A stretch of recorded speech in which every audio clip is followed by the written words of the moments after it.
Ladies and gentlemen, welcome to the Sense of Wonder Night 2024! 皆さんようこそ Sense of Wonder Night 2024です。皆さんこんにちは。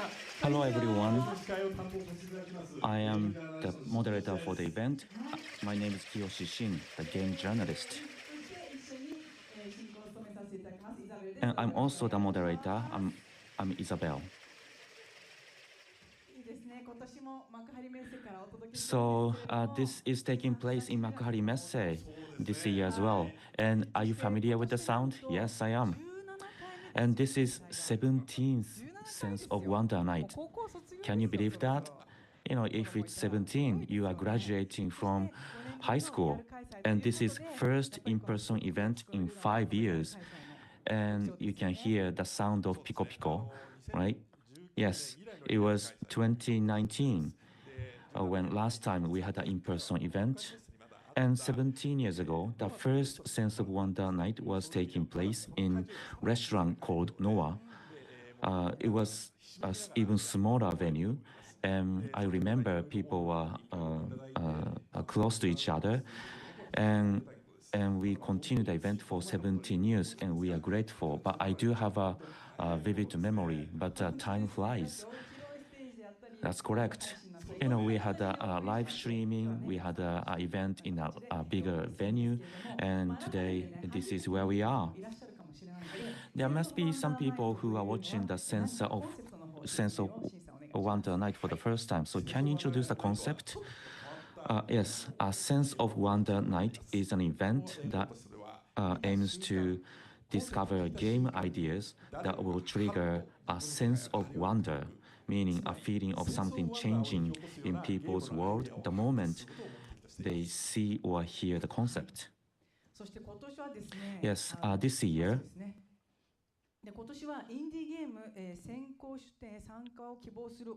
so there were 973 titles made it to entry from 74 countries and regions, and selection committee selected 81 titles from 27 countries and regions, and then 8 titles are nominated as finalists. You can see the country breakdown.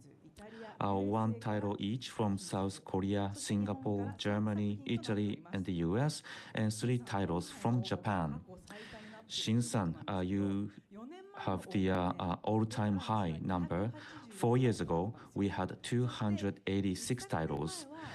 The year before last year, we had 583, last year 793, and this year 973. It is increasing. Now we can look at the 1,000 title on the horizon. Well, what we can say is that we have so many entries, and we are grateful for that.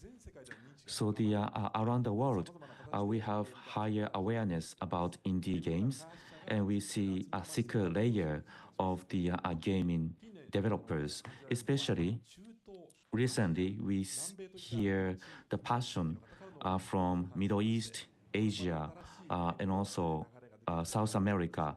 This is the new wave of the game, and what is more interesting is those games are reflecting the cultures and characteristics of the countries. And every time I watch the presentation, I really notice different mindset of different regions and countries. That's correct. Just looking at indie games takes you to the travel around the world. Okay, let's introduce the finalists for this year's Sense of Wonder Night. It has been already made available to the public, and we have 8 titles, and we have 2 parts for these 8 titles. So the first one is the metafictionalized world expression. It is the first theme. Okay, metafictionalized world expression. Okay.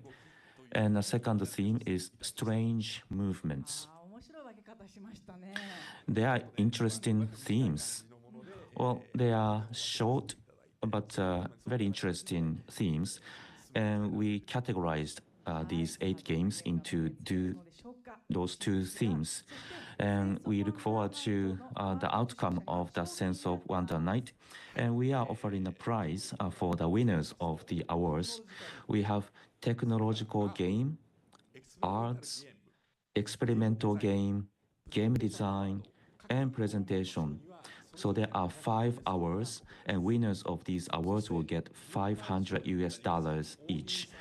And winner of Audience Award Semi Grand Prix will get $500. And then Audience Award Grand Prix winner will get $3,000. That's remarkable. I was wondering which title will get the prize. And today's Sense of Wonder Night 2024 is going to be streamed on YouTube, X, Nico Nico, Twitch, TikTok Live, and stream starting at 10:30 a.m. On Saturday, September 28th. And also, this is live streamed on a Chinese platform, and hashtag is SOWN2024. Please post your posting on social media using this hashtag. And please give us a lot of comments if you are watching it online. スポンサーはソニーインタラクティブエンターテインメント、任天堂、講談社ゲームクリエイターズラボ、ハピネット、プレイズム、イギーインディーゲームインキュベーター、エルザジャパンの皆様です。Now we would like to talk about this, a Pico Pico hammer. Let's talk about how we use this. Yes, if you are in a venue, you should have this Pico Pico hammer. In a Sense of Wonder Night, we have a Grand Prix, Audience Award Grand Prix and Semi Grand Prix. Your smile hammers will play very important role. Yes, after watching a finalist presentation, if you find it interesting, instead of clap your hands, you can shake your Pico Pico hammer. So let's try it. Please use Pico Pico hammer now. Yes, that's how you use it. Yes, now I'm feeling we are in an in-person venue and your arm is shaking. So those games that get the a large sound of Pico Pico and also the scores of the judges, they will determine 2 titles making it to the final, and then the Grand Prix is going to be given among these 2 titles, and Grand Prix is going to be determined by you. So we appreciate your support using Pico Pico hammer. Now I would like to introduce the judges who selected 8 games for this year. Mr. Juan Grill. Pico Pico Pico Pico Pico Pico Pico. はい、次はビデオゲーム忍者吊るしがラモン・ナフリアさん。Mr. Ramon Nafria from Video Game Ninja Tsurushiga. ソニーインタラクティブエンターテインメント吉田修平さん。Mr. Shuhei Yoshida from Sony Interactive Entertainment. 講談社ゲームクリエイターズラボ片山裕樹さん。Mr. Yuki Katayama from Kodansha Creators Lab. NPO 法人オキュフェス高橋健二さん。Mr. Kenji Takahashi from NPO Okufes. 動画クリエイターポッキーさん。Mr. Poki as content creator. 株式会社アウリン駒形和則さん。Mr. Kazunori Komagata from Aurin. 立命館大学衣笠総合研究新ジュヒョンさん。Ms. Juhyun Shin from Ritsumeikan University. カラッパゲームズ大貫正文さん。Mr. Masafumi Onuki from Karappa Games. そして私新居氏の10名で厳正に審査をさせていただきました。はい、 And そうなんですね。 myself, Akiyoshi Shin. These are 10 judges. We had more than 900 games. How did you judge them? Well, we have a rigorous process. We have a preliminary selection process.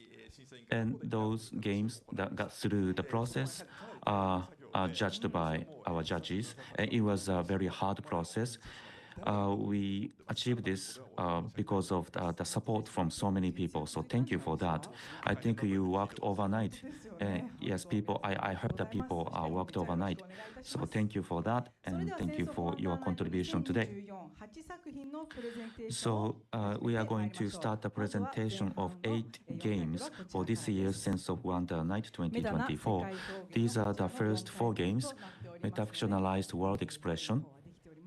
So are you ready?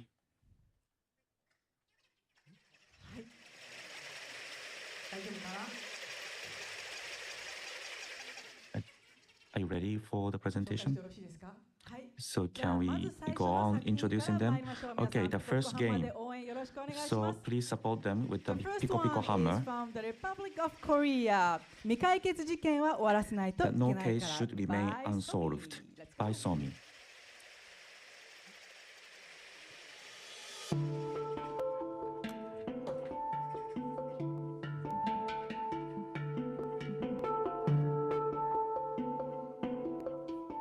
Hello, I'm Somi, a solo indie game developer from Busan, South Korea.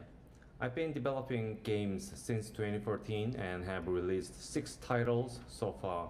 My main works include the Guild trilogy, which includes Replica, Legal Dungeon, and The Wake. And in January this year, I released No Case Should Remain Unserved.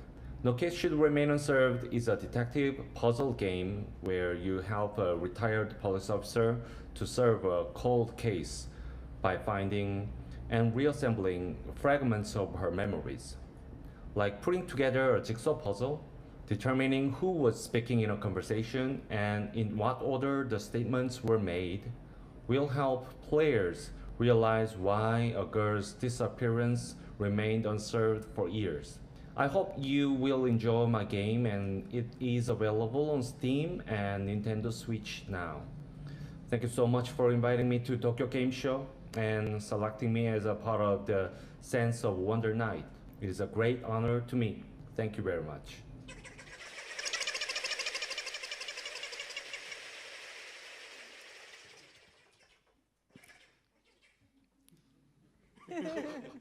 Hello, I'm Somi, a solo indie game developer based in Busan, South Korea. Nice to meet you.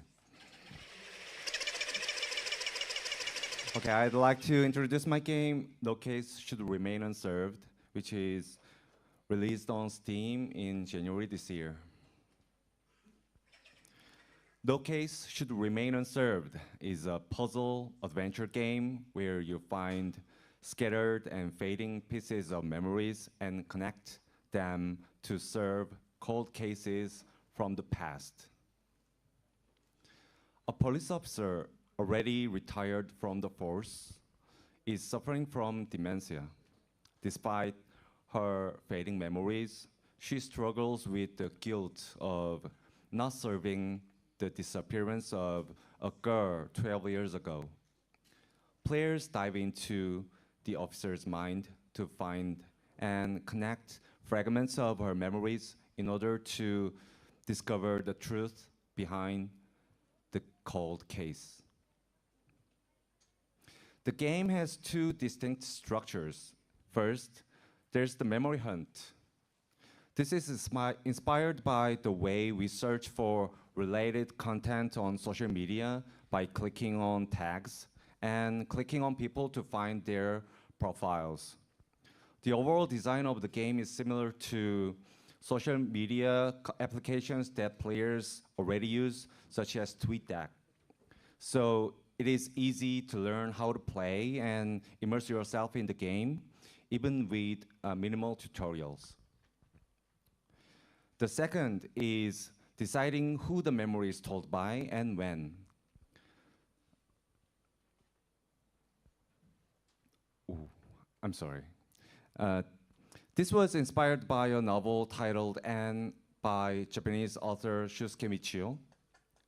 It's an experimental work in which the story changes and your experiences changes depending on which chapter you read first in the middle of the novel.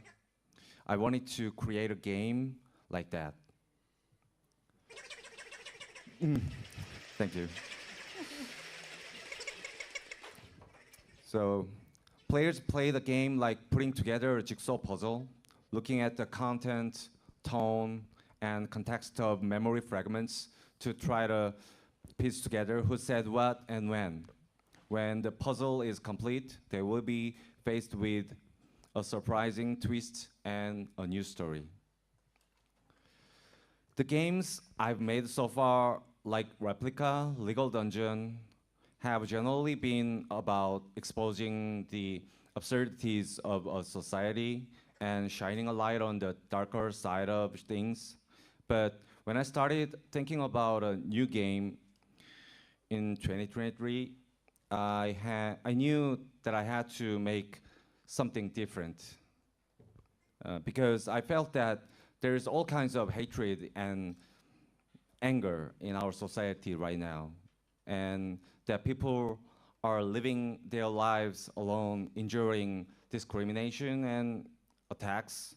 So I thought, what if I create a world that is like an utopia, a world that I hope exists in reality, a world where no one suffers and there's no hatred, a world where people sacrifice for each other rather than for their own comfort.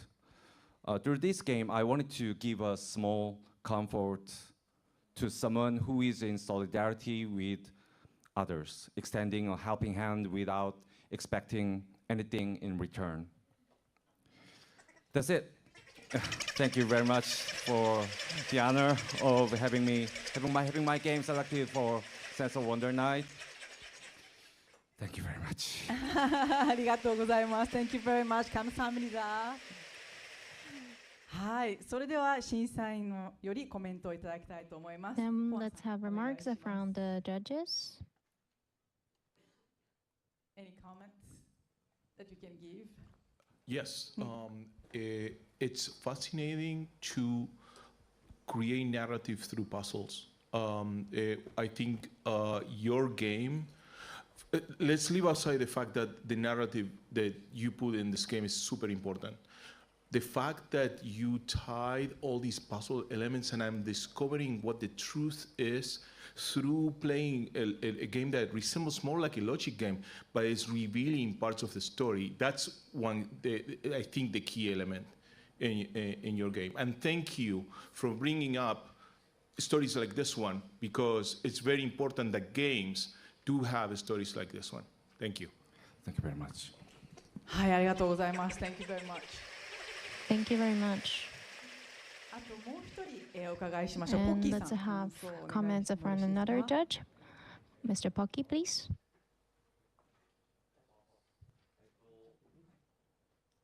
ちょっと待ってくださいね。マイクチェックします。 Please give us a moment.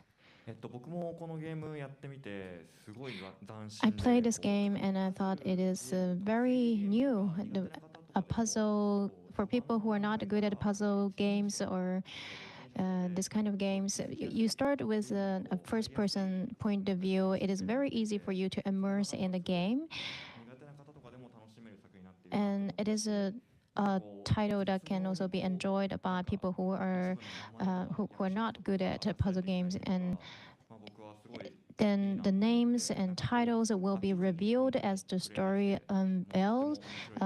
reveals, and then it is very enjoyable はい、ありがとうご to ざいました。 see how the story 解決時 unfolds. 点が終わらないといけないからでした。 So ありがとう thank you ござい very ま much. した。 So Thank you so that's much. no case should remain unsolved by Somi-san. Thank you very much. はい、続いては2作品目 Then にな let's り move ま on す。 to the 2作品 second 目は from title. Singapore. Let's Build a Dungeon by Spring Loaded. Here we go.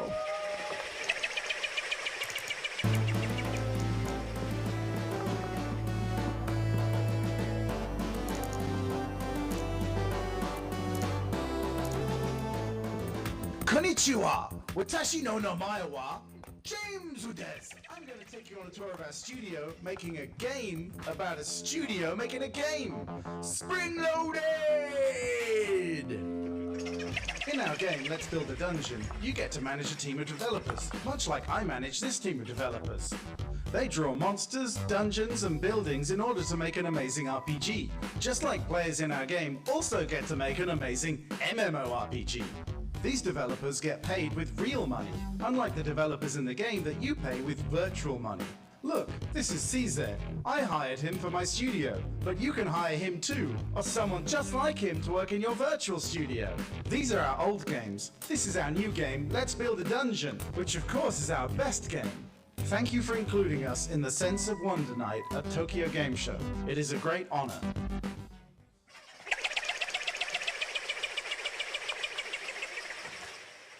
Hello, I am James, as you just heard. I am the designer and creative director at Spring Loaded, a company in Singapore, and I'm here to talk about Let's Build a Dungeon. So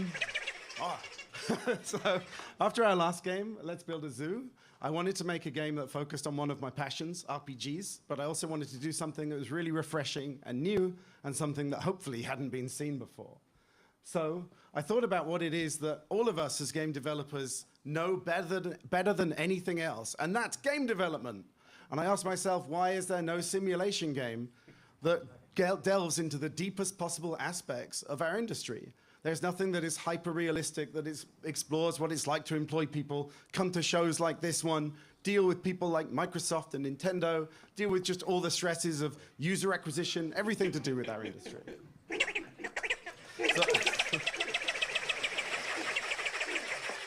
So obviously, you can't just have a game about a game studio, you have to build a game. So our game starts out focusing on the concept of you making levels and building quests and building a giant RPG. And into that world, simulated players come in and explore it.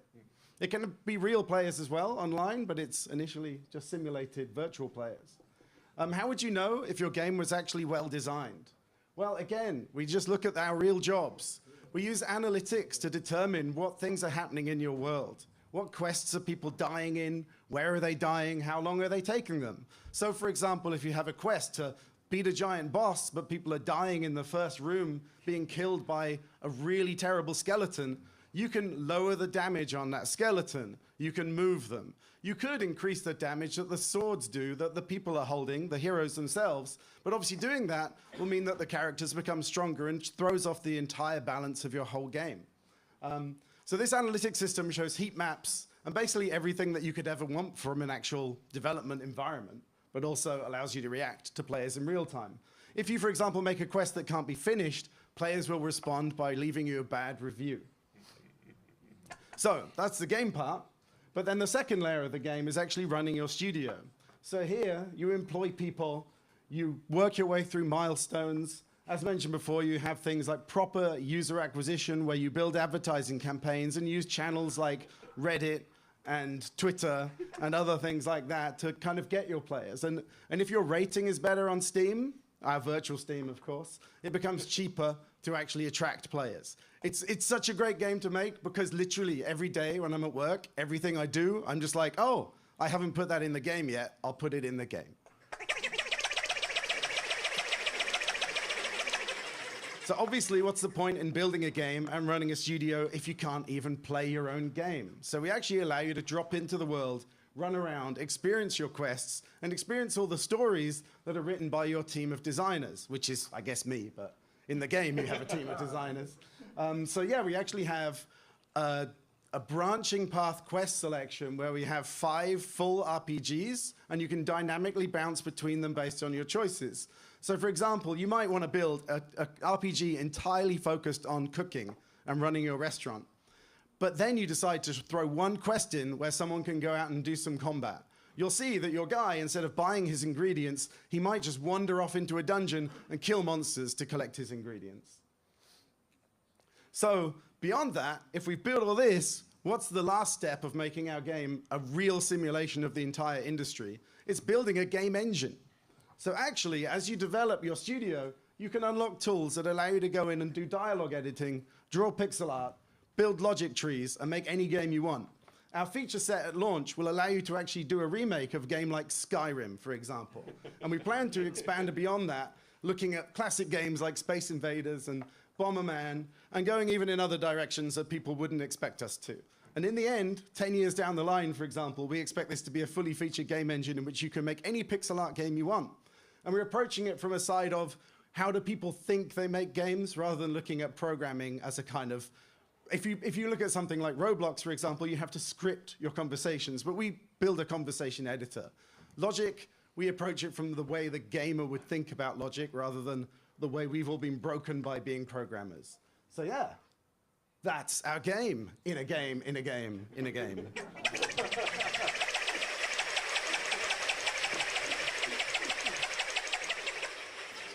Thank you. Thank you very much. ありがとうございました。Thank you very なんかもう much. ジェームスさんはもうゲームを作ることそのものを楽しんでる感じ So がし the ましたね。 James is really enjoying making games, so we felt that. So let's hear from Takashi-san. Yes. So I think this is the first game development simulator. So it's a first of its kind in the world. So it takes time to feel sense of wonder playing this game. So when I felt a sense of wonder was this moment when,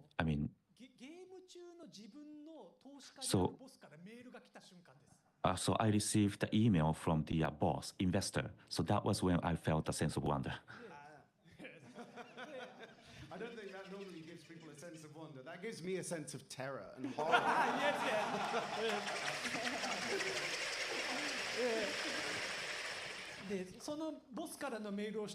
So I received the email and I laughed and I shook the hands. So that was the best moment playing the game. Thank you. Thank you very much. はい、ありがとうございます。Thank you. それではもう一人聞いてみましょう。片山さん。 Now let's hear from Katayama-san. Yes, thank you for the presentation. So this game is new and there are multiple factors. You can run the game studio and also you can play the game. So there are two components in one game. It is really new. And I have one question. So there are some people who want to make a game, but people can actually make a game playing this game. But what if the game studio goes bankruptcy or unsuccessful? And in that situation, what should we do? How should we resolve the challenge? So if the studio is unsuccessful, what should we do? So there are many things you can do. So the game is actually online, so you can play with your friends and build a game together and collapse your companies into one. So we actually have all these elements. I'm going off topic slightly, where you can build your world and you can be throwing monsters at other players who are other humans whilst you're building it. But if that is a bad game design, which I would argue it is, you can run out of money and your investor will come to you and basically do what real investors do. He will make your terms worse. So he'll be like, oh, I was taking 50%, now I'm taking 70%. Now I'm taking 80%, now I'm taking 100%. Now I'm taking your firstborn child. And so it will just get more and more ridiculous, the things that you lose to your investor, who will keep on funding your game. But it will be impossible for you to make profit. But you can just have fun making the game, just being like all other indie devs, never making any money. リアルな話ですね。面白い話。耳が痛いです。はい、ありがとうございました。That's really interesting. はい、 Yeah. ありがとうございます。Thank you so much, James. Thank you. Let's build a dungeon でした。It was a Let's Build a Dungeon. Thank you. はい、続いて3作品目です。3作品目は From Japan on Life Motion Learning Life Evolution by Attracture. Here we go.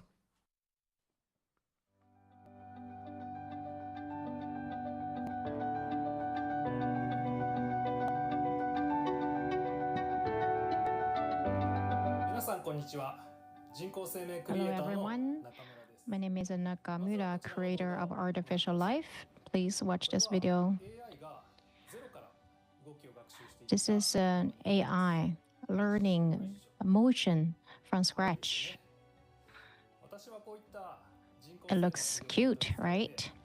I'm so addicted to the the attractiveness of artificial life. And when I noticed that, I already quit my job and then I was focused on development, stable income, no more society. I don't know such things. And I released 2 titles, and one was broadcasted in a program at NHK by director Miyazaki Hayao, and then he said that this is insulting lives. And this time I'm going to talk about the combination of that kind of technology, God simulation game, and life. Thank you for having me. So characters or figures in game, they learn the emotions. And what if we use a physical engine and use AI to train them? So this is AI learning the motions from scratch, and this is actually a motion that the AI discovered on its own. And when you change some elements, it can do a totally different emotion, like underground, feeling pain, and the AI also learns that kind of emotion. And you want to sort of support this character, and you want to support them when the characters are learning the motion, and that makes you feel fun. And also you can add genes to the AI, and then the AI will evolve through natural selection. And you feed them, and the creators, so-called, cannot capture the food, the feed, will not be able to survive. So this is creatures, the artificial life in a virtual world, and this is a combination of God simulation and artificial life. And this is a spherical world, and where you can release those creatures in this world, and you feed them from the point of view of a god, and then they will learn, and some of them will manage to get the food. They intake the food, and then they will have children. And as you can see that the children have one more foot, and sometimes they fail, and some can walk well, and some. Then you have other species that are not square but spherical. And this is a video when they are playing with each other. And you can see that they have arms, and they learn how to propel themselves forward by moving their hands, their arms. They are running. Oh, that's so fast.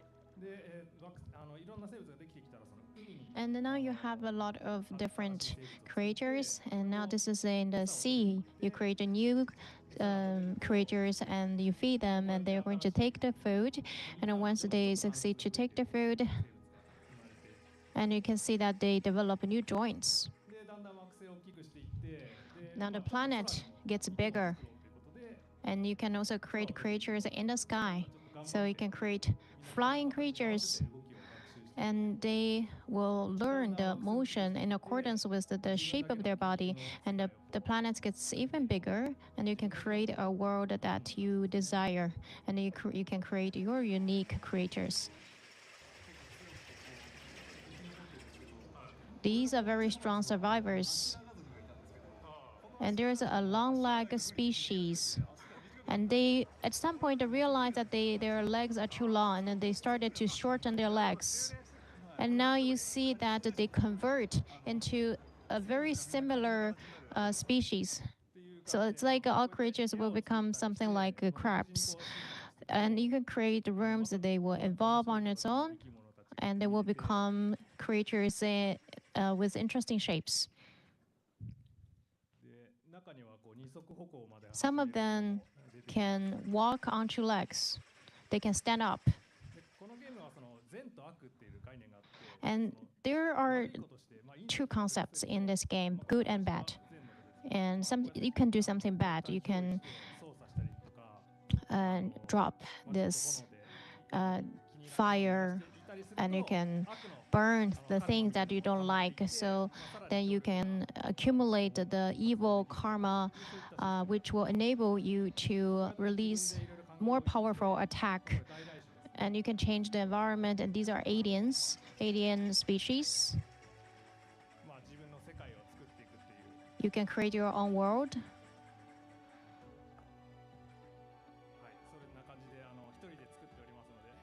So I make games by myself, and thank you for having me today. It makes you feel love from this title. Now we would like to have comments from our judges. Onuki-san, what do you think? I played this game yesterday. The motion learning, when you feed them, they move, and some can reach the food, and some are too clumsy to reach the food. And the ones who can get the food will evolve, but you feel bad for them, so you put the food next to the clumsy one. That is like when you are having a small pet, like when you're taking care of them. And there are many games where you grow the characters, but usually you have the specific species, they have fixed emotions, and you do not feel that they have a life. But in this game, it's totally different. The characters become, you have new characters one after another, and then I think there is a potential that you break through the barrier of those growth type of game. And if I may ask a question, so you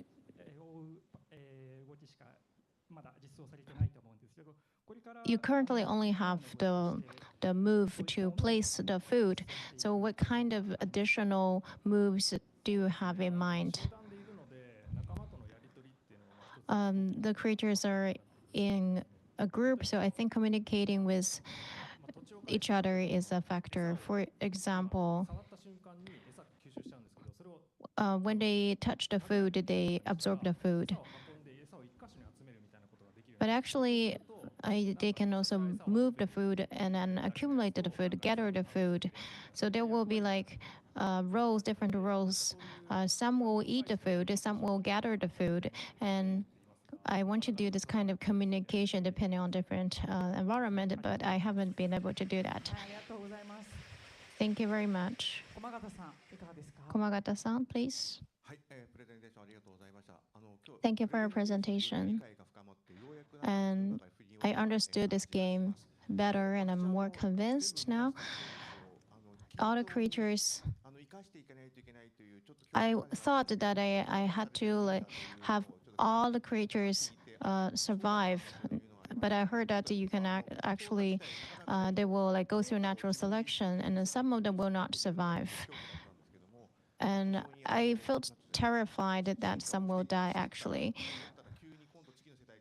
Some will evolve, and then some will degrade, and there are a lot of unexpected things in this game, and so I enjoyed quite a lot.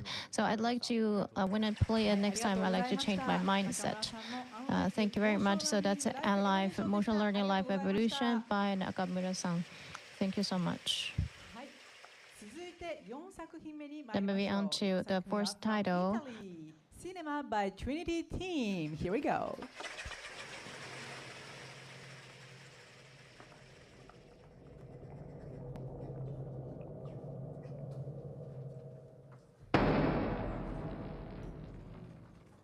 Hello everyone, I'm Fabrizio Zagaglia from Trinity Team, the author of Cinema, and he is Paolo, our boss. Cinema is a first-person adventure that throws the player into a side view. The basic interaction is that of the classic adventure game, so we will have mysterious characters, a wide range of items to interact with to proceed into the story. Everything is set in a black and white noir thriller with an art deco aesthetic. The particular thing is that the player can manipulate the time, traveling back and forth, creating new timelines, and exploiting the interplay of cause and effect. Paolo, me and the team are honored to be here at Tokyo Game Show and to have been selected to the Sense of Wonder Night. Thank you.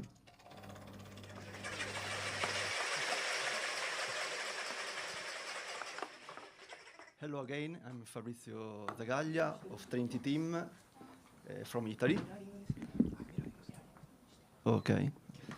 And this is Cinema, a first-person adventure game of genre noir thriller, so it's crime, mystery.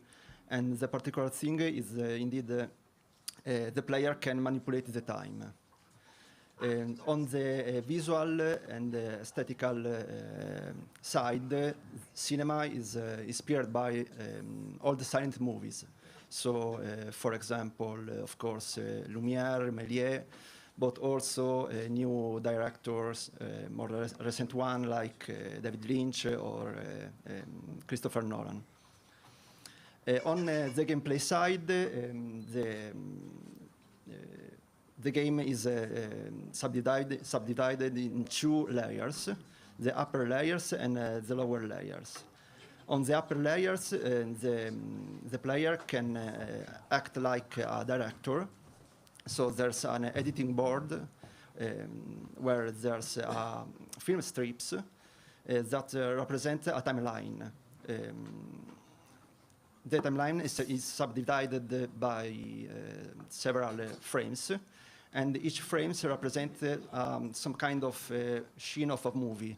So, for example, a room, a building, a street, and in the lower level instead, the player can act like the actors of the movies, so can enter inside the scene and interact with character, collect items, solve puzzles, and so on. The particular thing is indeed the player can manipulate the time. So, for example, inside the scene can go back and forth in time. For example, here we can see the train go forward and back, moving the timeline. So it can move in space like a standard first-person adventure, but also in time. Coming back to the upper layer, the player can also, for example, take a frame, for example, from the future, and shift back to the previous moment in the movies. So, for example, here we can see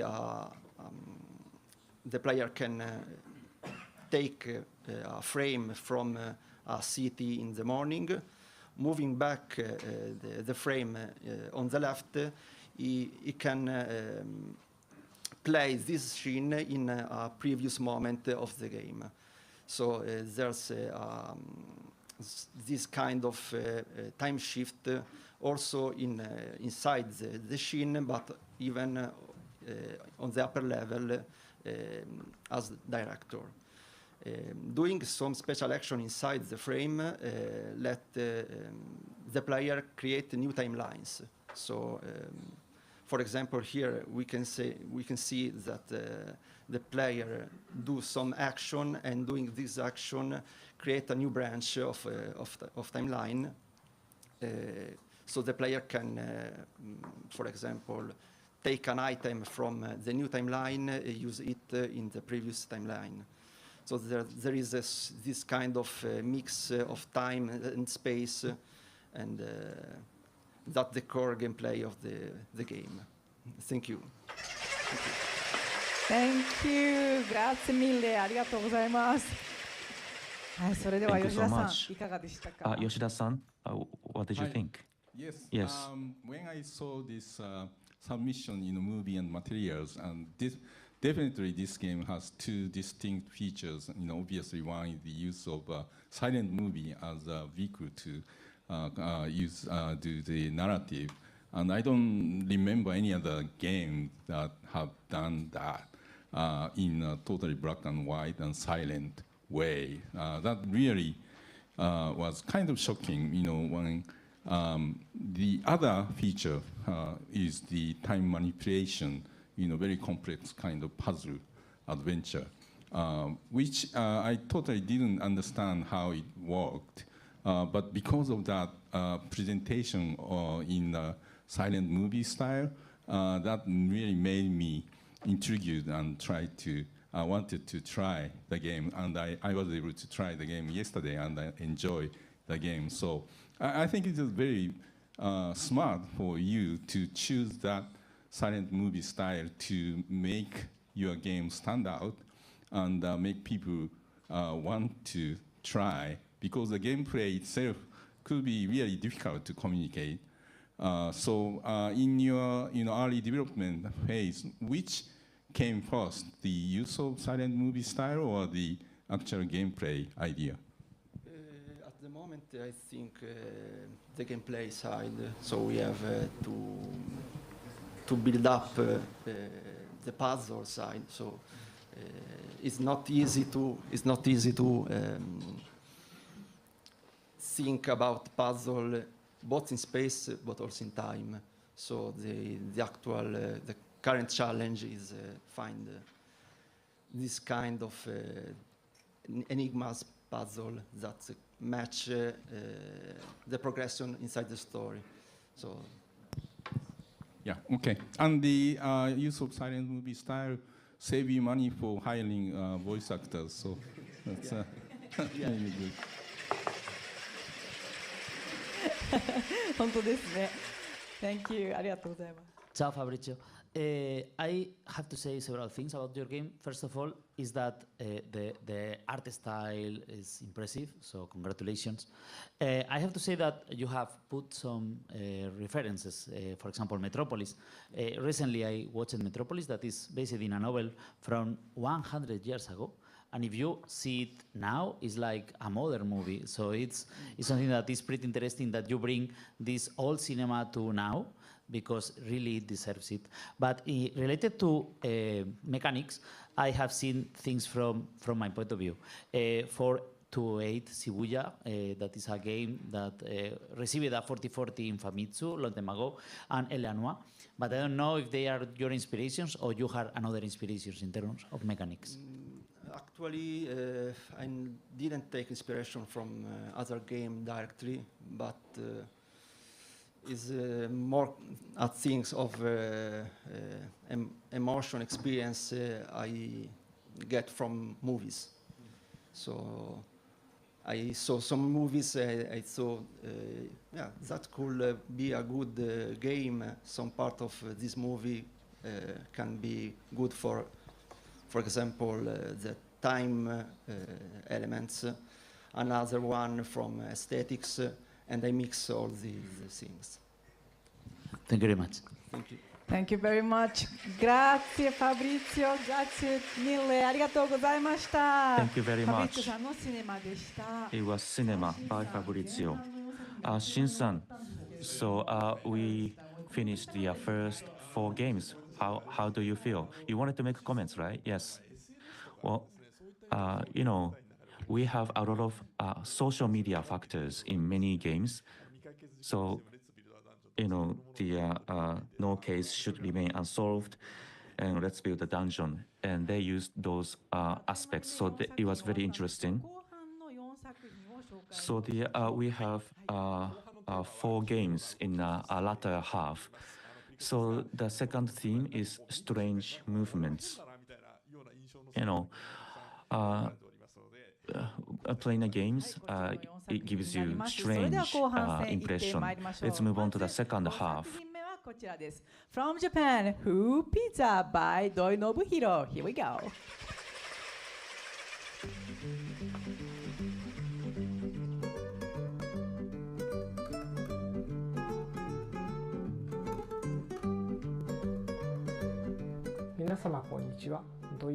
Good evening, everyone. My name is Doi.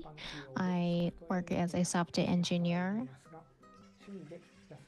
and my hobby is to create experience type games on my vacation, and I created a game called Who Pizza. And instead of using a game controller, I use a hula hoop type of game controller to play this game. No matter how old you are or your body shape, you can enjoy this game, and I hope many people will enjoy that.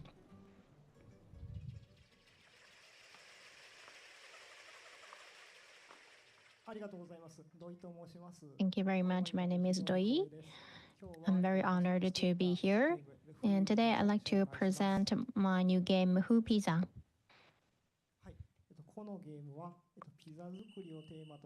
This is an experiential game themed around the pizza cooking. There were 3 stages. The first is to spread the dough, then topping the ingredients, then cutting the pizza.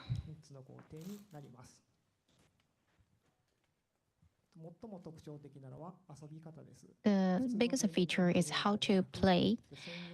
Instead of a conventional game controller, a player uses a hula hoop-shaped game controller.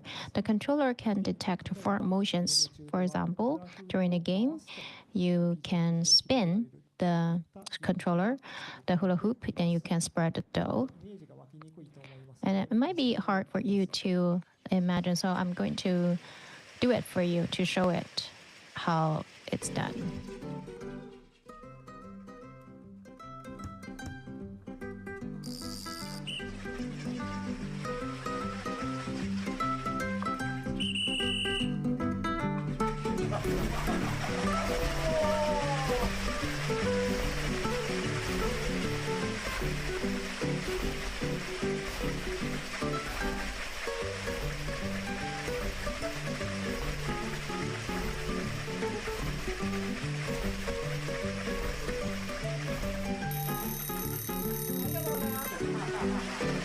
Thank you.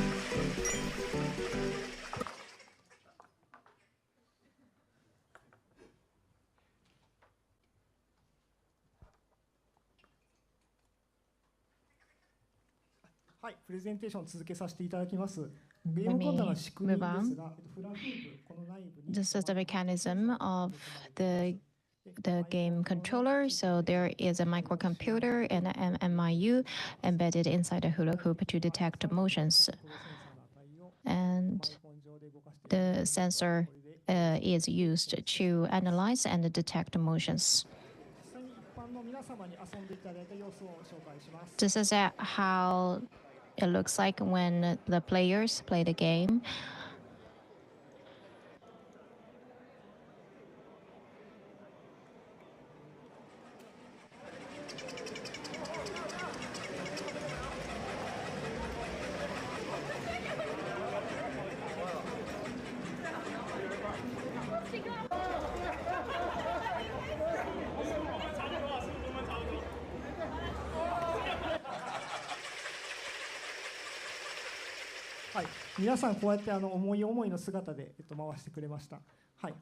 So I had a lot of people playing it for me, and the children can actually beat the adults because adults usually forgot how to play hula hoop, but children are pretty good at it.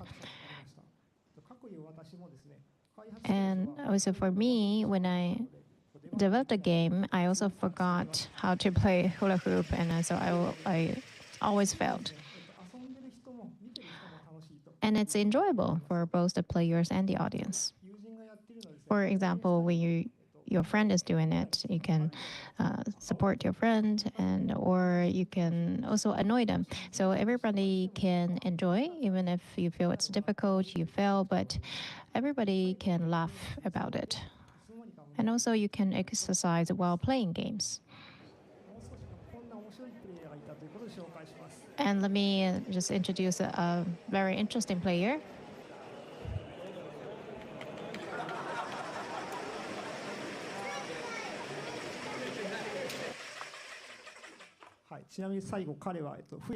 And by the way, other children told him that the points are not increasing, just to annoy him. And that's all for my presentation. Thank you. そうですね。シンさんいかがでした？ That looks very fun. Shin-san, what do you think? Thank you very much for your presentation. And it is a game that can be enjoyed by everyone, and not only the player, but also the audience can enjoy this game. I also tried it, and it is very difficult, and I had a very good exercise. And especially when you spread the doll, you have to, the movement is very similar to how you control the hula hoop, but I wonder, like, how did you combine those two ideas? So I was very curious about that. So actually, I made this hula hoop controller first, and then I thought about what combination should I make, and then I thought of the dough spreading motion at the restaurant, and I thought that the linking those two can be interesting. Onoki-san, what do you think? So first of all, I think this idea is spectacular, and children can beat the adults, as you said. After I grown up, I stopped playing hula hoop, so it was very difficult, and I was amazed at how difficult it was, and I could only spin it for 3 times and it fell. So games are difficult, and people want to make games that move according to what you think, but through this game, it made me realize that it can be quite a labor-intense activity to play game. So that's Who Pizza from Doi-san. Thank you very much. From Germany, Hyper Wobbler by Robin Borgenten. Let's go.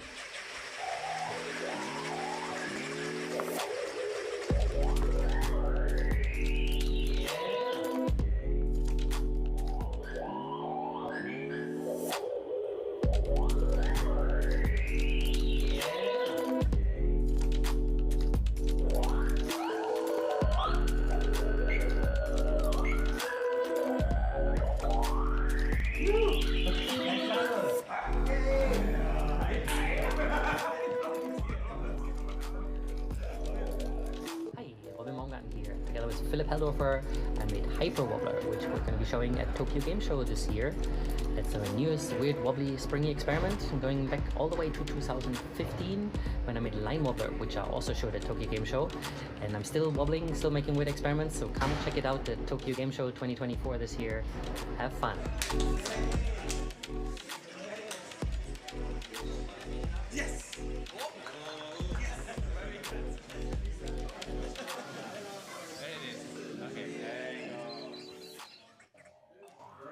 Hello, I'm Robin Baumgarten and I make weird wobbly installations. So this is Hyper Wobbler that I'm showing this year, and it's played on this weird two-way mirror, magic mirror dodecahedron, as you can see, and it uses custom spring joysticks as inputs. In Hyper Wobbler, each of you control one avatar. There's a blue one, a green one, and a purple one. So each of you controls them by bending the joystick and moving around, and you're trying to navigate this multi-dimensional space to reach your goals. And your goals are to pick up these little pickups. They're like yellow dots spotted around the environment. And there's different obstacles to make your life harder. So there's like lava that is orange and enemies that move around and you can attack. And some of them also require cooperation, such as like little things that run away from you, so you need to kind of corner them together and catch them as they move around.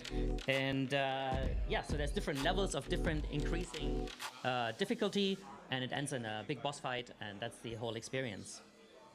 And this game was made together with Philip Heldorfer, who made the object, so the little dodecahedron, and it made it as a music visual installation. I said, okay, this could be cool as a video game as well. And so we worked together to make it an interactive experience.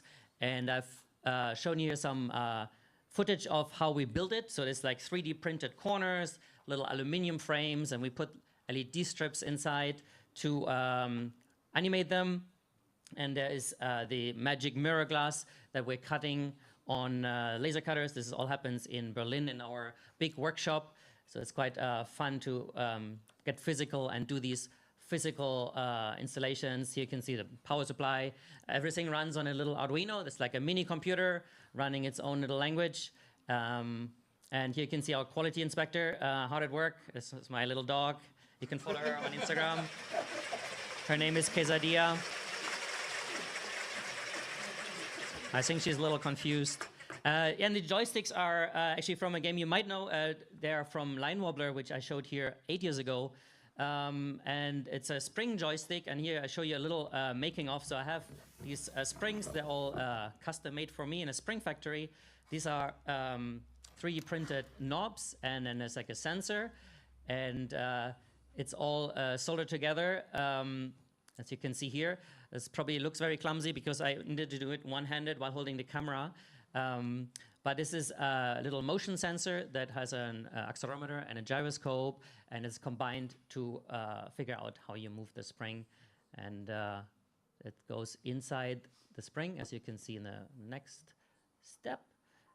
And this is also the part that breaks the most when I show these. So it's like a bit annoying to build and service, but over the last 8 years, I have improved it a little bit, and it's working quite well. So then the first version was complete, so you can see how it's looking now. So this was how we tested it. So I actually used like line wobbler boxes there and kind of hacked them to work with this dodecahedron. And this is how they look now. So they have a little button to change because now it's not one dimension, but multi-dimensional. And then it was coding time. So it's written in C++. It's like an Arduino language. And this is a few weeks later. This is like a month ago at Gamescom. It's the biggest game show in the world in Cologne.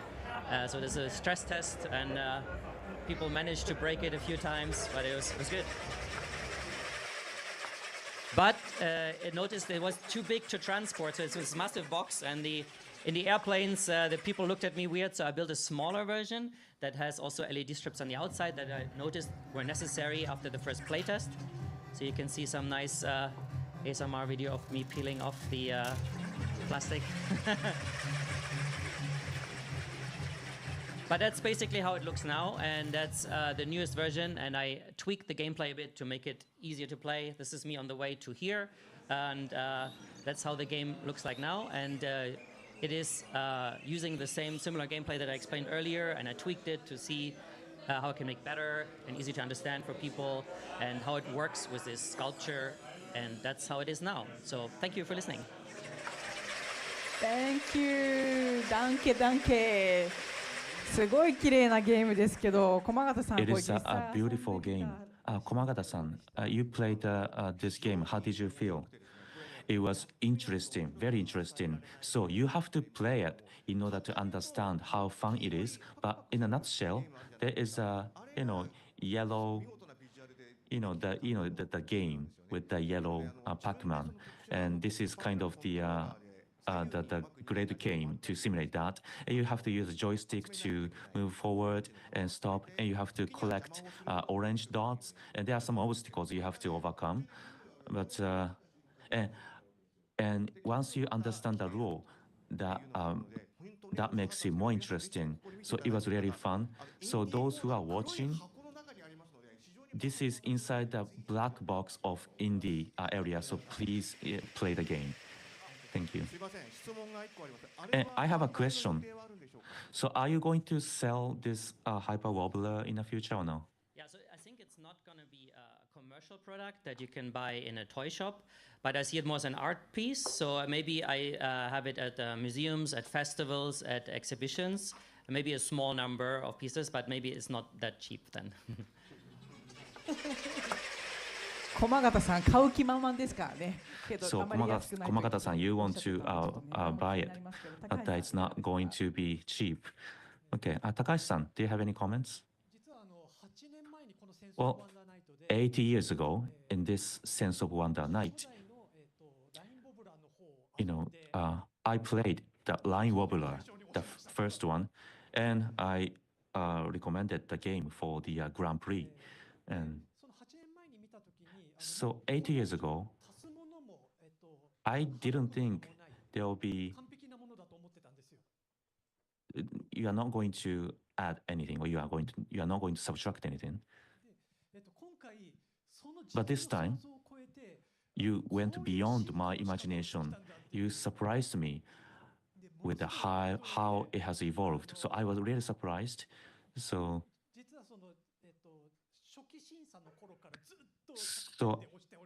I continue to give 100 points for this from the get-go, from the primitive process. So thank you. Thank you so much. Thank you. Robin-san, thank you for your presentation. It was Hyper Wobbler. はい、続いて7作品目になります。From Japan, Last Standing by Now Games. Let's go.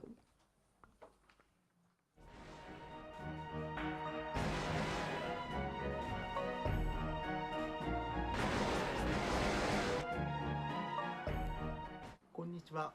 Now Games の Hello everyone, my name is Nao Shibata for Now Games. I make games on my own, and this game, except for the BGM, I created it by myself. And thank you so much for selecting me to Sense of Wonder Night. To summarize my game, it is with a keyboard banking controls, you beat games from that come from the left to right, and this is how I play.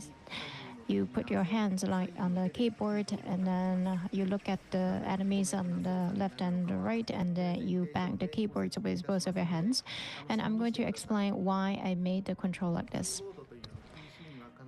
Keyboard is a device that every PC has, but I want to use some new game control, provide some new game control experience to make you feel that something has changed in your world, to make you feel a sense of wonder.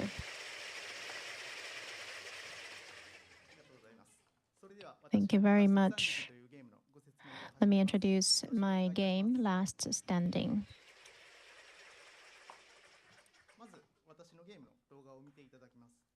I'm going to play a video first.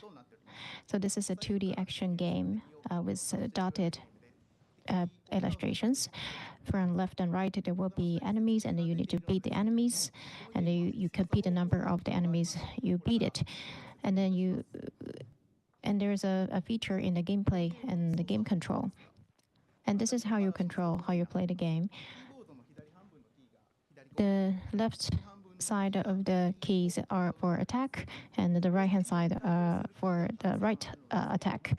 So there are many keys that correspond to attacking, and if you bang those keys at the same time, the attack will get stronger. And in order to attack, you need stamina, so you have to continuously bang the space key in order to recover your stamina. So like this, you recover your stamina while you keep attacking, and when the gauge is full, you can also swing your mouse to use a special move. And this kind of control is unprecedented, so I'm going to show you how you actually play it, and it was also in the video. So the more you bang the keys, the stronger the attack gets. So you are going to use your palm to press the keys, and you bang the keyboard, and you swing the mouse, and it's an experiential type of game.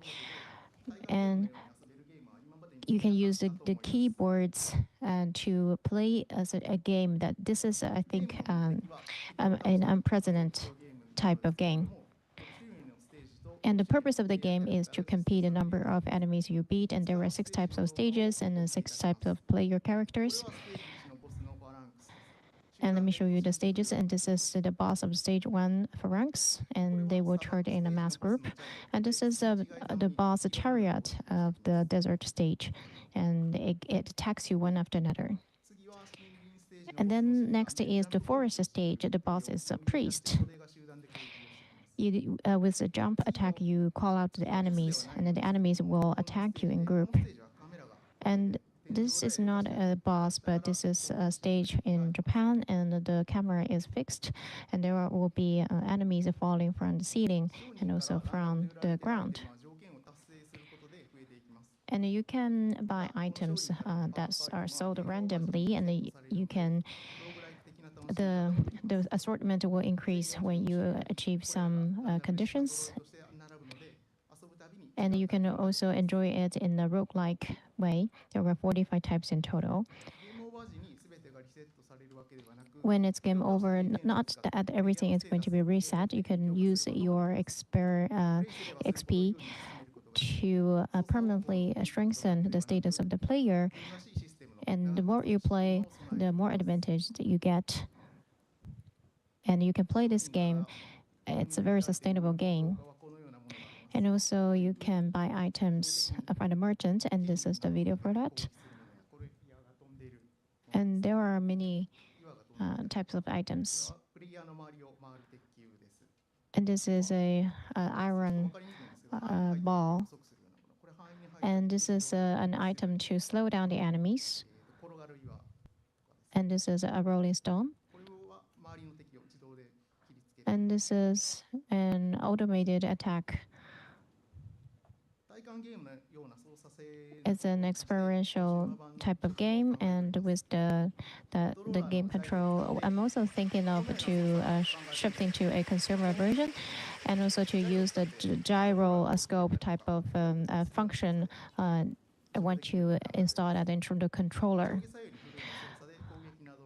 And up and down, left and right, you can swing your body. It is going to be a very different type of control than a keyboard, so it will be a totally different experience. Just to summarize, the biggest feature of this game is to use a keyboard, which is a very usual item, but you can experience something that has never been before.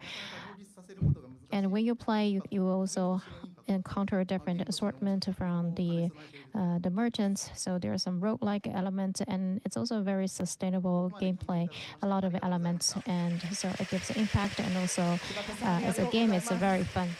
Thank you very much, Shibata-san. Now, comments from Yoshida-san, please. You're a fan from your first title. And I played this game, and I was very impressed.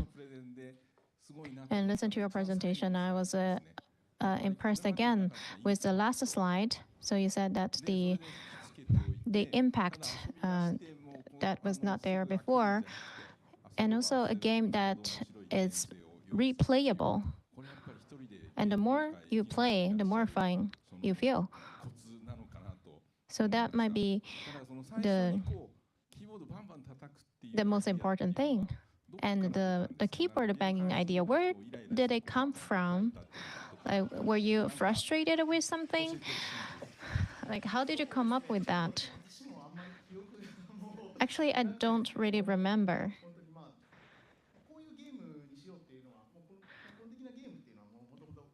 And I had the fundamental idea of this game, and I was indecisive about the game control. And I wanted to have something that you can change the level of the power of the attack, and then the keyboard was just in front of me, so I thought I can use it. I can use the motion of banging the keyboard. And probably that's how I come up with this idea. And also, you said that you are thinking of a console version. Thank you for that. And I look forward to a PlayStation version. I feel the same. Katayama-san, please. Thank you for your presentation. When I work, when the computer freezes, I bang the keyboard, but it feels great. I always think so. So maybe I can totally understand that it feels exhilarating when you play this game by banging the keyboard. And my question is that when you smash the keyboard, you can smash it with your hands, and you can also use your elbow. I think there are many ways of banging the keyboard, and so so it is okay to play it another way. Yes. So maybe I will try playing it with my elbow tomorrow. Thank you. はい、ありがとうございました。 Thank you so much. So that's last standing by Nao Shibata. Thank you very much. 次がいよいよラストの作品になりました。The next one will be a last one game. 8番目は from USA. Esophagus team. Here we go.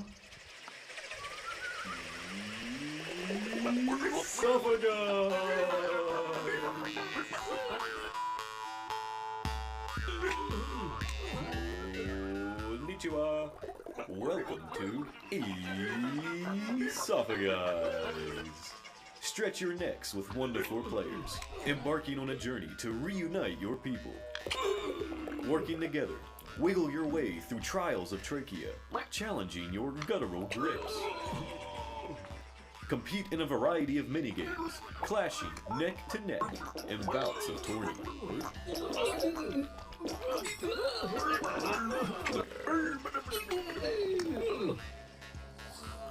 Discover the true nature of the neck in relation to a special musical instrument.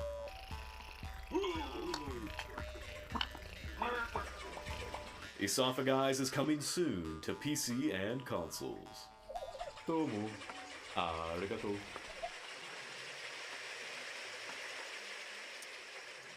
Hi there, thank you. My name is Peyton from the USA, joined by Adrian and Matthew from Canada and Hendrik from South Africa. This is Esophagus, your favorite game about old folks with elongating necks. With 1 to 4 players, co-op platformer featuring a variety of game modes, and very unique character controller, accompanied with stylistic visuals and audio. Hi, I'm Matthew. I'm the game and level designer on Esophagus, and I'll be talking about the design aspect of the game. So we have a variety of different game modes in our game with something for everyone. Playing with friends is the main focus of our game. So we designed the mechanics around working together to solve puzzles and help each other traverse throughout the level. Although Esophagus is mostly a co-op game, we wanted to include some content for solo players. So we designed mechanics that worked well on your own, but still have a very fun puzzle-solving aspect. We wanted a shorter mode that's more fast-paced, which is where we came up with mini-games. This is the mode where you score the ball into your monster's mouth and get points. And our second mode is a free-for-all mode. Our second mode is a free-for-all mode where you players pick up fish and smack each other, and that's how you get points. And last man standing wins. We also have one more mode planned for release. And here we have the hub world. This acts as the player's home away from home. Players can find all the different levels and game modes in this area, as well as toys around the area to play with, a shop where you can customize your character, and uncover secrets throughout the hub.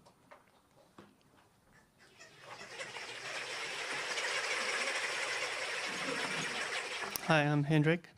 So Esophagus, it's actually a 3D game. It's just the sprites that we use for 2D. We're also connecting everything with joints. You can bite a bunch of objects. We have dynamic rigid bodies you can bite. So you see the vine you can swing, and you have items that you can pick up and throw. And you can also bite other players and make a really big chain and swing across the gap. Splines or curves is a very popular theme in our game because of the necks that stretch. So we also wanted to make the terrain very curvy. So we built like a bunch of tools to bake meshes and use that for the levels. And then we also used splines to control the camera because this is a 1 to 4 player game. If players go far from each other, the camera zooms out, and it also follows along the critical path of the level. So it tells players where is the the direction they need to go. Thank you. Hi, I'm Adrian. I make the art for the game. So the art is meant to have a lighthearted and silly feel throughout. Most of the art is meant to be colorful and light to engage with the silly mechanics that you're going to be engaging with the entire time. The game features a wide variety of environments where each environment is driven by the palette first, and then theme is established to match afterward. This helps establish a visual identity and speeds up art asset production and level art processes. The overall identity we aim for is anachronistic and silly combinations of things that feel like they don't make sense at first. When it comes to interacting in the world, we know that we want to have a wide variety of different things going on and a wide variety of environments, but we don't want to be constrained based on like what you're interacting with and by color. So what we eventually settled on is this tree pattern here, which is easily replicable on anything that the player can bite or interact with, from flies to harps to mushrooms.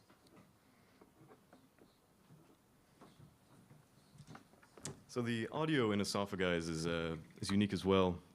It's the first game to feature a soundtrack completely composed of the Jews harp instrument, and all of the sound effects are made with mouth sounds. I'll give you a short demonstration of this instrument in a variety of styles. In the game, there's several traditional styles from around the world, and as well as experimental. Here's a Irish jig.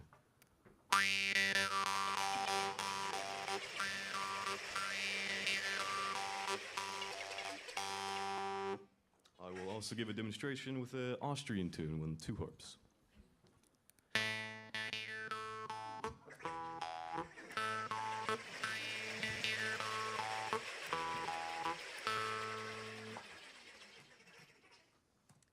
Beyond the sound, we use the audio goes beyond just sound, but actually in-game mechanics. So in the story of Esophagize, it's really representative of this instrument itself. They're kind of a forgotten people, and you have to bring them together, and they're united with this instrument. And at the end of every level, the goal is to reach unifying the sound of this instrument at the end of every one. And there's several environments, and over time, you're able to build up this great big harp in the center of the hub and reach new heights. Again, all these sound effects are made with mouth sounds, so really had to push the limits of what I could do. And over 3,000 different unique sound effects, everything from the environment, characters, mechanics, and UI. I'll give you a brief demonstration of the neck stretching sound effect, one of my favorites.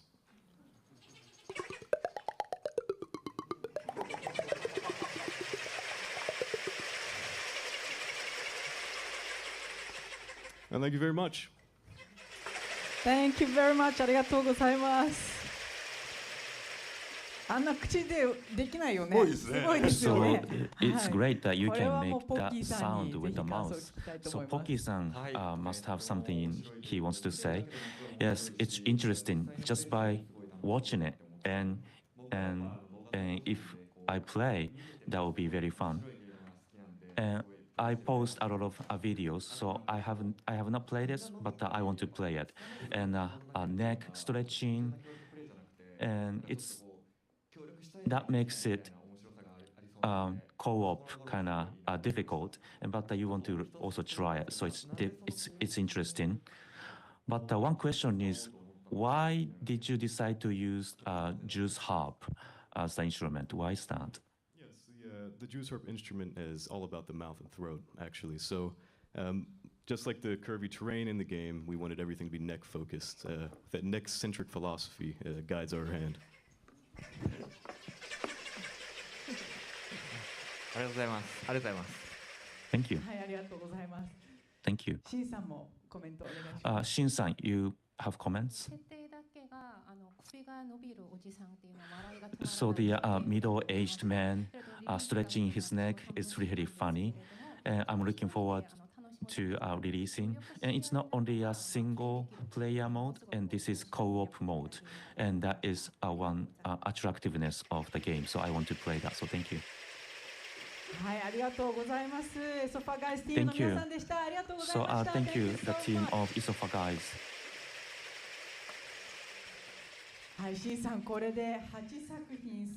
So, Shin-san, we have heard from all the 8 presentations. So, how did you feel about the latter half? You know, it has a wide variety of the games. I wanted to make comments, but we had such a limited time. So but it was interesting. Did you get to play any of them? Any of the games? So I remember the Line Wobbler from 80 years ago, and now it has evolved in this way, and I was surprised by that. Okay, thank you. So we are collecting judges' result. So we would like to spend some time, and while we wait for judges' result, we will have a sponsors presentation. Yoshida-san, the floor is yours.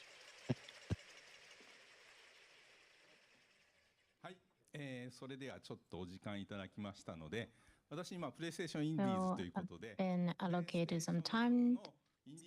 This is a PlayStation Indies, which is to support more indie games on PlayStation. When we find good indie games, we're going to promote them. So that is the activity that we are doing as a company as a whole. And today I'm honored to be invited here to talk in PlayStation. Yes, we are promoting indie games. And when we started at PlayStation, and I was engaged in PlayStation since the get-go, and I just want to go through the history of PlayStation with you. Thank you.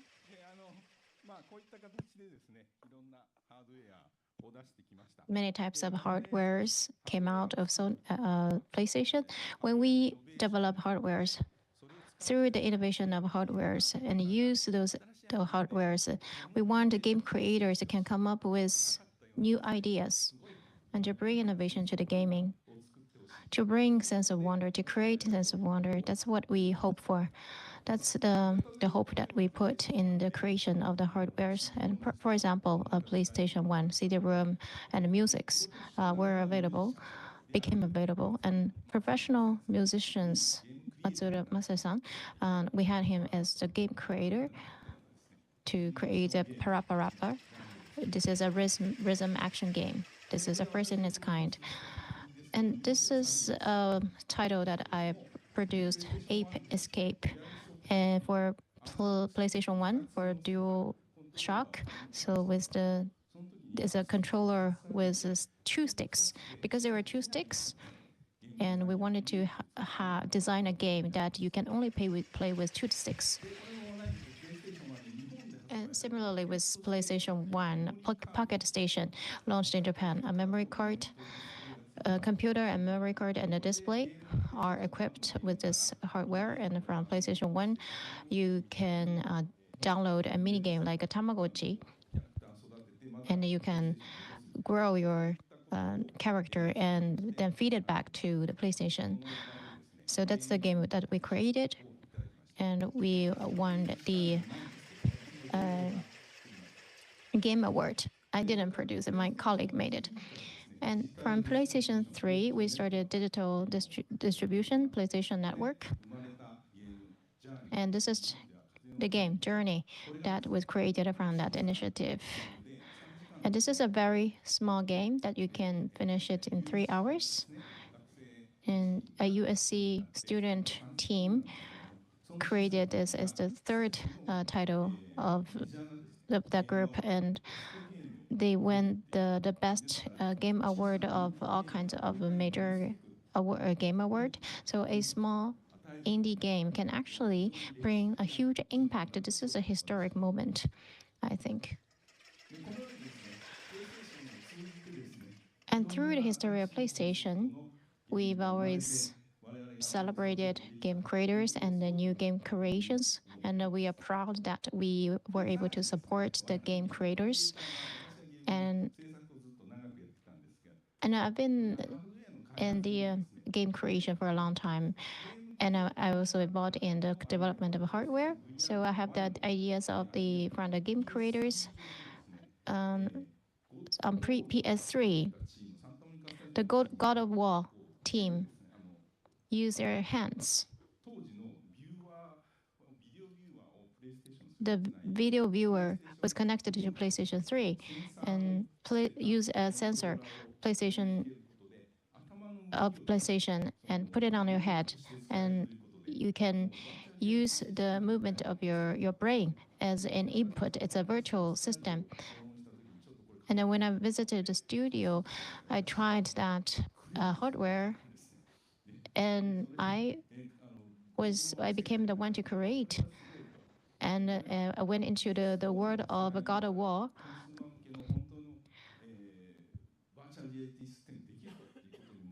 And it was very exciting and became a project. And PlayStation works with game creators and hardware. The collaboration between the creators and the hardware development is very important. I'm running out of time. And lastly, whenever I go to an event, I always go to the indies section and to take picture with them and to promote those games to my Twitter followers. And my job is, I really enjoy my current job. Thank you very much. Thank you, Yoshida-san. So after hearing the indie games presentations, and we heard from the Yoshida-san, it was quite unusual, but it was interesting. Now let's hear from Yuki Katayama from Kodansha Game Lab.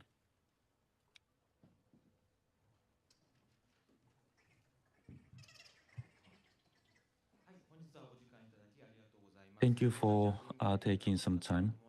I'm Katayama from Kodansha Game Creators Lab.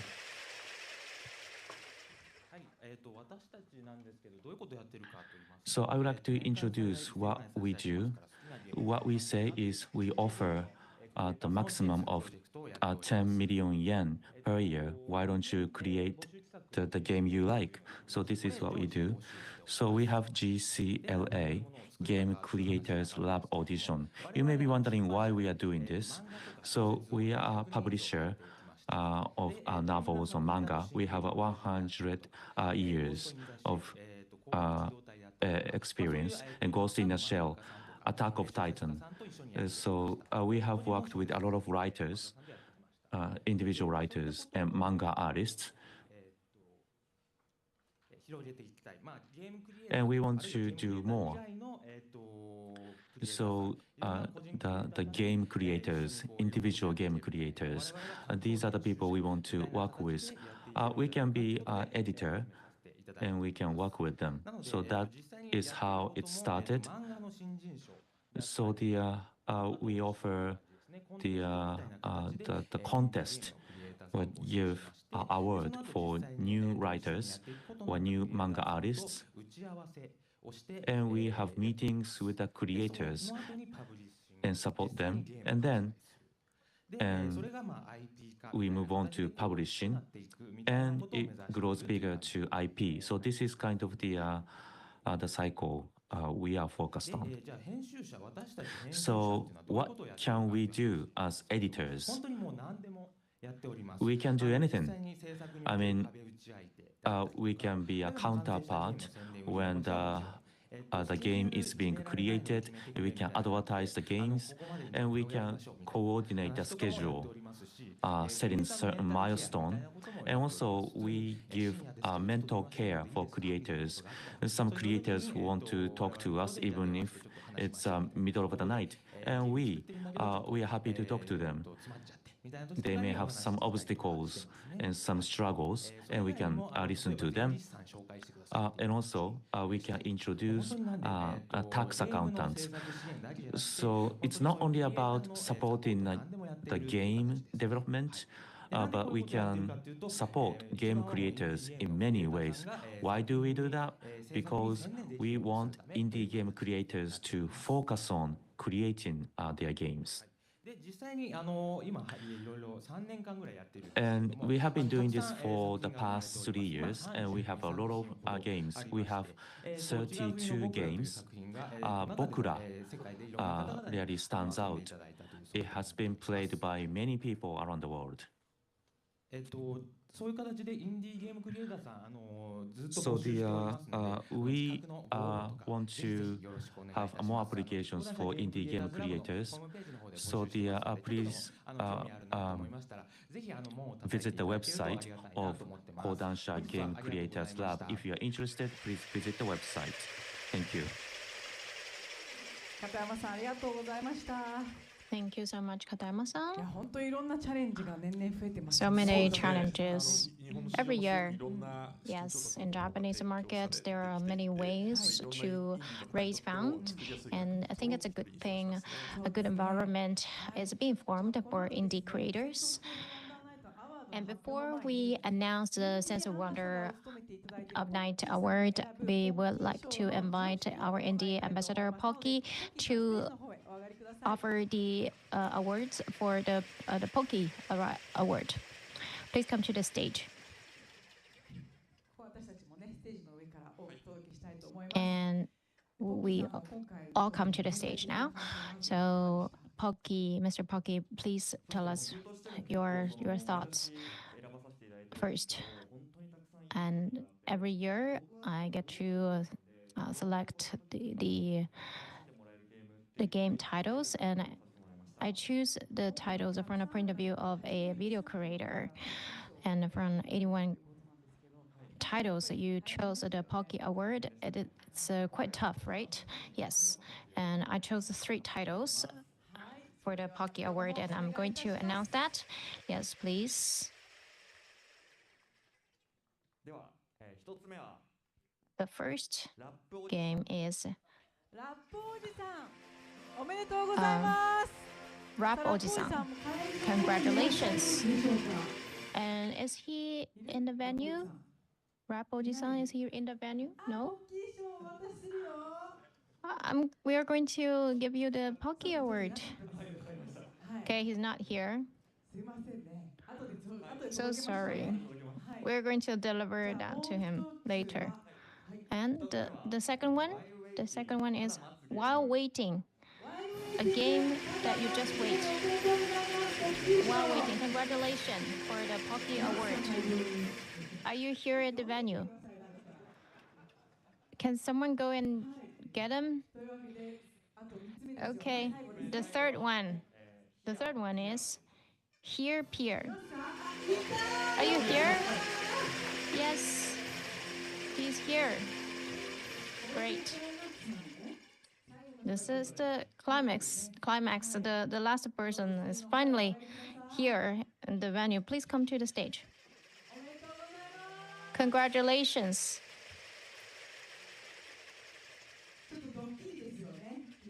It's a surprise, right? You must be surprised. The Pocky Award is announced here. It's a surprise announcement. The trophy is given. Congratulations.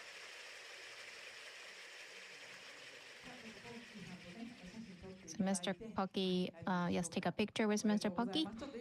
Congratulations. How do you feel now? I'm very surprised. Thank you. Yeah, I know. You must be surprised. Thank you so much. And Mr. Pocky, so you are going to show us a video that you played the 3 games, right?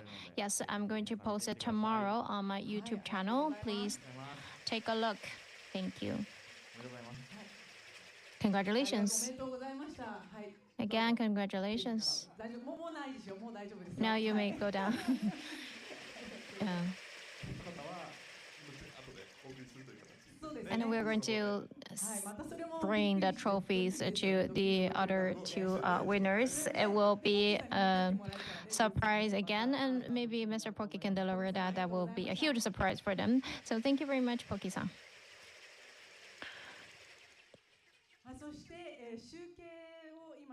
And now we are calculating the votes, and it's very hard to score, I think.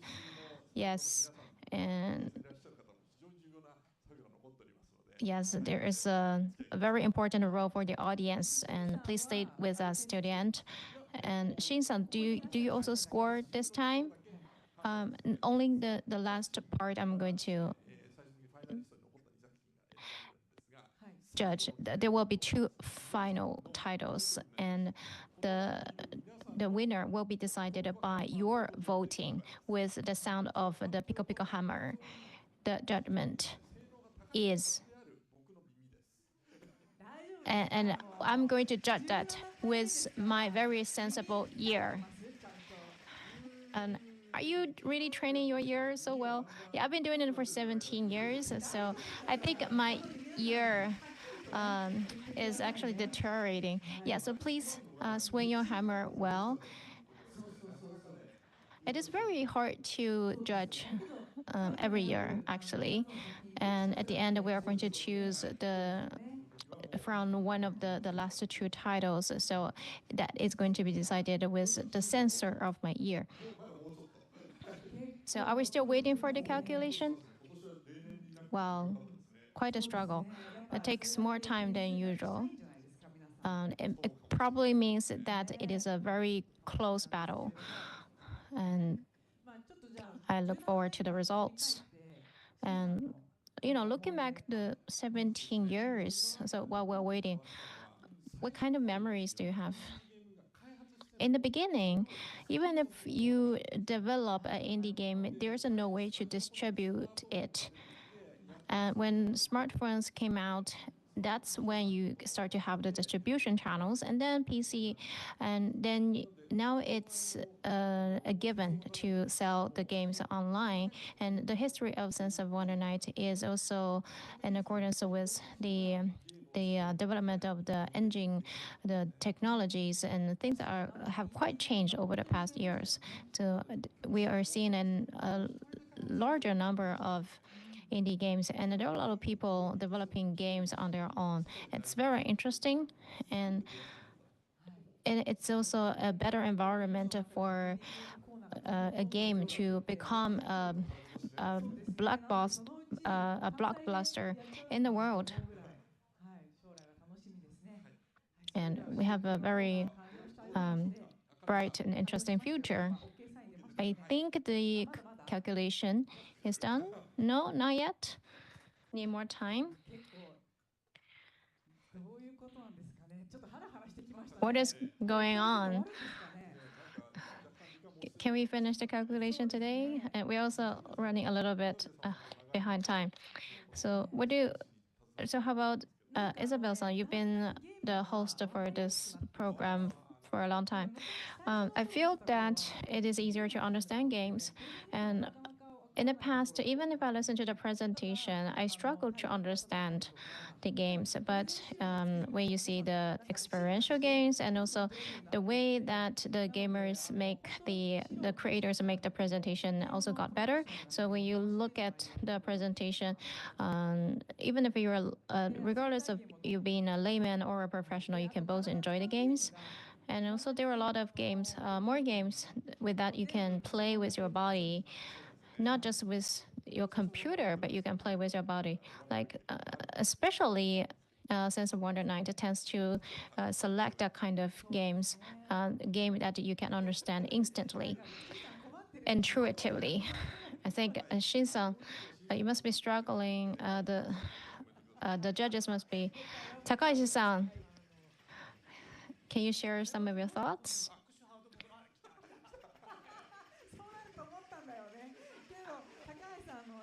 Okay. The calculation is done, but still, we want to hear the comments. Okay, but let's announce the result. Okay, I see. Now we have the results, and we have the results in front of us. So let's make an announcement. 17th Sense of Wonder Night, we have our winners for awards. So the first award is Best Technological Game Award. Shin-san, please. Yes, Best Technological Game Award goes to Hyper Wobbler by Wobbly Labs. Congratulations!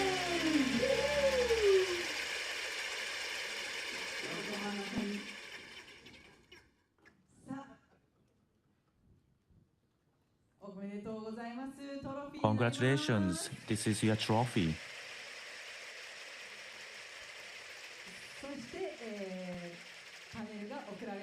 And this is the panel. Let's take a picture. So please look at the camera over there.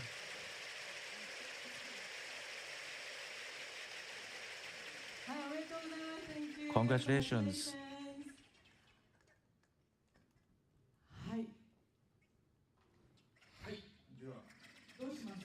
Okay, so we are behind the schedule, so we have to move on now. Okay, our next award is Best Arts Award.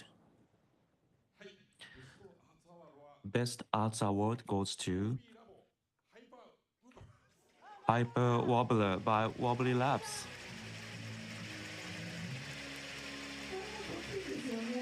So it was another surprise.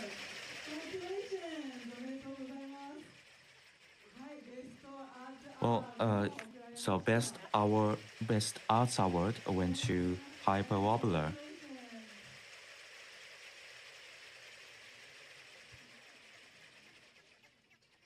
Okay, thank you. そうですね。じゃあコメント取りますか？審査員にですか？はい。じゃあ So let's hear from judges. Takashi-san. Yes. Yes, I see the name. Takashi-san, please. Well, it was just beautiful. It was a great, beautiful game. LED, flashing lights, amazing for your eyes. And you have to play in order to really understand how fun it is. It is a whole night you can get to play. Yeah, people, you have to visit the booth to play the game. Congratulations.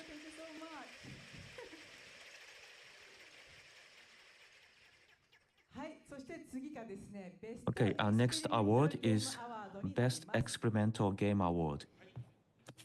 Best Experimental Game Award goes to Hyper Wobbler by Wobbly Labs.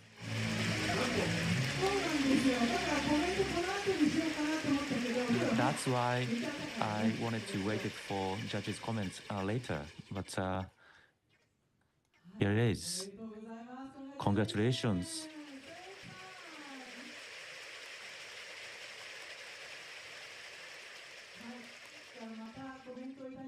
Well, let's hear from Komakata-san. So this is the game you love, right? Yes, congrats. As Takashi said, you have to play this game in order to really understand what this game is. So people have to visit Hall 9. So it's not going to be commercially available. So this is the time for people to play.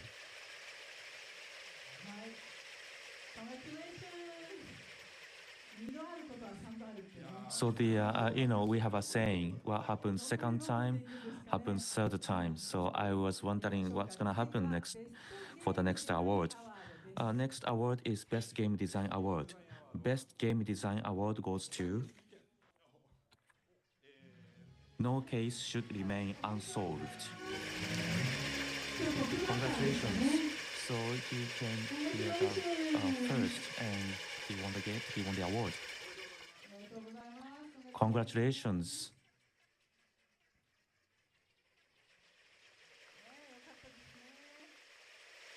It's great.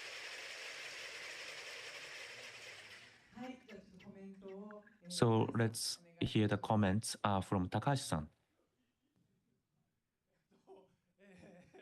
Well, I was not expecting that, so you have to give me some time to think about it. You know, what happens second time happens third time. So, well, it's about UI UX. UI UX was new. It was an unprecedented game design. And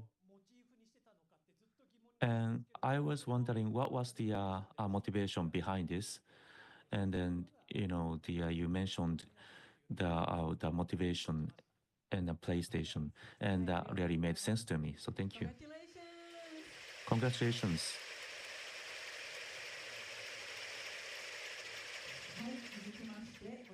Okay, next award is Best Presentation Award. So this is unique award for Sense of Wonder Night.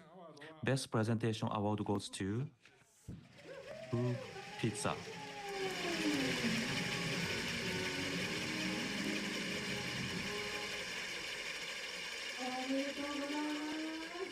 Congratulations. And you get your trophy.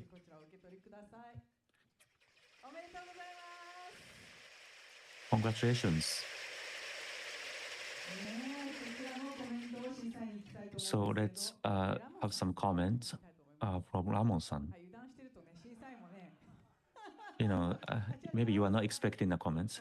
You can use your microphone. Saying in this moment that this is what I voted, so I was super happy that you have win this award. Congratulations.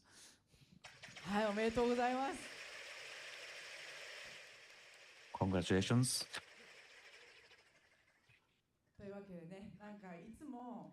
So this is what I feel every day. This keeps us busy. We are very busy. It is an in-person event in many years. I'm nervous. Now let's move on to the last award. From Shin-san, please announce the result. Audience Award Grand Prix, the shortlist, the last two titles, and one of them is going to be decided by your voting as the Grand Prix. And let me first of all announce those two titles. The first candidate is Hyper Wobbler by Wobbly Labs.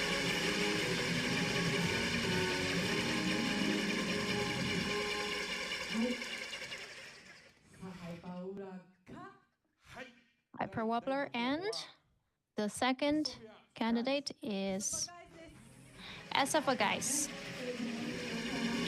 the last presentator, the one that is the elongating neck. Please come to the center of the stage. And we are going to explain the rules again. Those two titles are now selected, and please vote for one of them that you feel the sense of wonder. Please swing your Pico Pico hammer. One of them is going to be the Grand Prix, and the other one will be Semi Grand Prix. And Shin-san, is your ear ready? Are your ears ready? Yes, so my ears are going to be the judge. Please only vote for one of them. And based on your sound, I'm going to decide, but I will listen with both of my ears. Let's start. Have you made up your mind? I'm going to read out. So for Hyper Wobbler, please swing your hammer. Thank you. Next. Guys.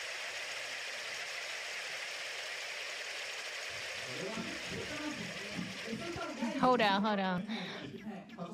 Guys. Correct your pronunciation. Anyway, I think it's your ears are ready. Please announce the result. Yes, the Audience Award Grand Prix goes to Guys. Congratulations.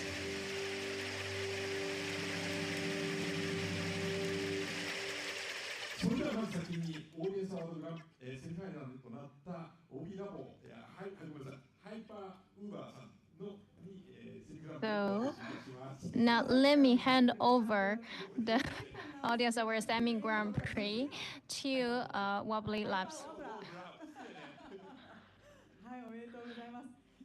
Congratulations. Now let us hand over the trophy to you, and the presenter will be Yoshida-san from Sony Entertainment.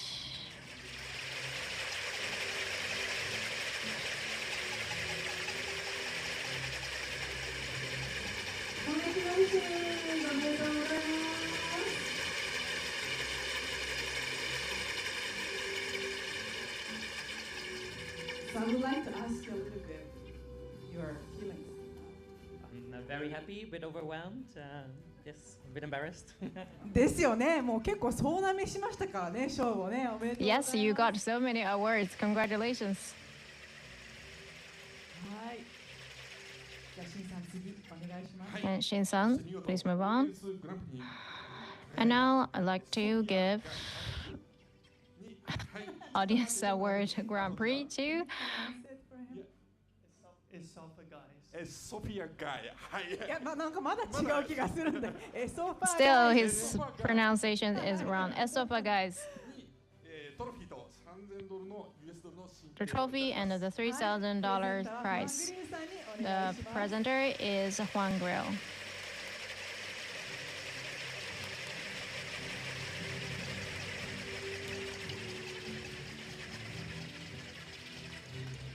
おめでとうございます。Congratulations.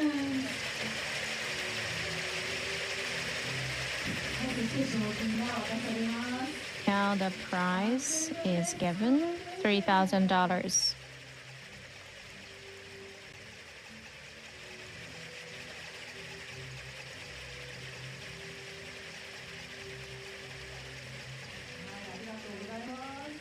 Thank you very much. A big applaud and Sorry, I didn't hear.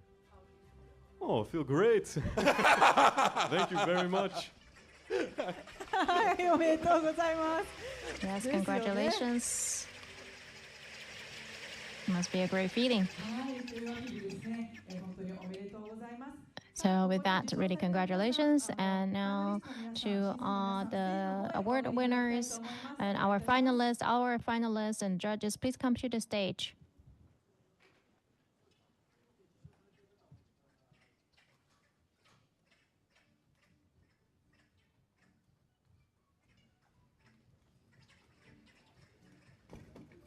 はい、ちょっとね、ステージが狭いんですけれども、 The stage is a little bit small, so could you come closer? Do we have all the judges? Can we be here? Can we stay here? Okay. Can you go towards the center a little bit more? And I will continue talking. It's picture time, photo time. はい、じゃあチーズ、写真撮ってます。 Now we are taking pictures. なんかいいですね、このピコピコが。 Feels nice to hear the pico pico sound.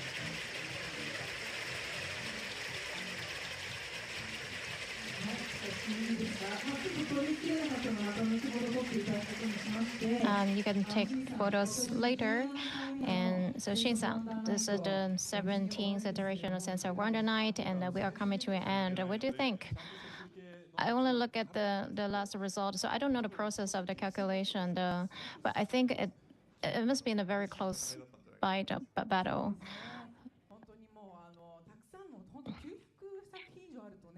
Yeah, we have like more than 900 titles. So what is going to happen next year?